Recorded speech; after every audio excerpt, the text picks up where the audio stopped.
Where does water start and where does it stop? With its seasonal ebb and flow that can be measured in sound here in the foothills of the Rockies, it is continuous.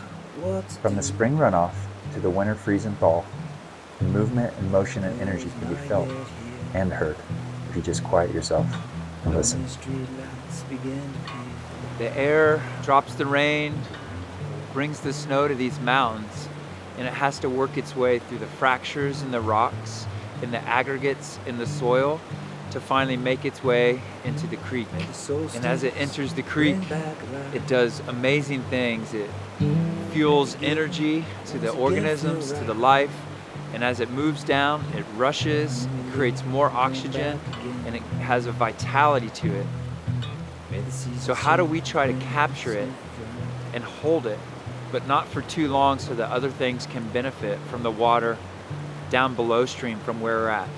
And that's a conundrum and a concept that the farmers in Boulder County are constantly weighing with.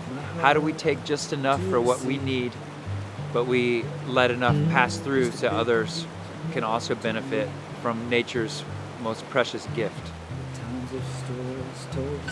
We're here at Left Hand Canyon, and this is Left Hand Creek, and you can hear it in the background. As we hear its sound, the noises can either cause our heart rate to speed up or to slow down, depending on how we are interacting with the water. And as I take steps in the woods along the creek, it makes me feel at peace with who I am, where I'm at along my journey. The water, as it moves through elevation, is creating energy, and it gets oxygenated, and it has this vitality of life that's probably some of the cleanest, most precious resources on the planet. And we're so blessed to be here in Boulder County at some of the source of this mountain water to use it for farming. The Rocky Mountains have such an abundance of resource of water, and then they don't.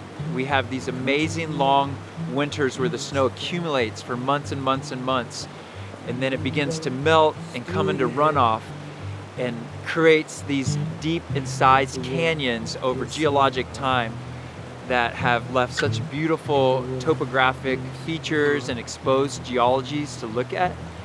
But it also allows us to know that the abundance comes in rhythms of the season. And in the fall, we're at the last bit of water, the last gasp of the snow melt, and the rains are coming through the mountains and coming onto the plains. In the forest, water strikes this amazing balance. You have trees up on the ridges that need just the littlest amounts of water to hold on, and perennial grasses and forbs that take just what they need. And as you move down into the mountain, you have the willows and the cottonwoods and the plums and the different currants that need a little bit more, and so they position themselves in the landscape to take just what they need.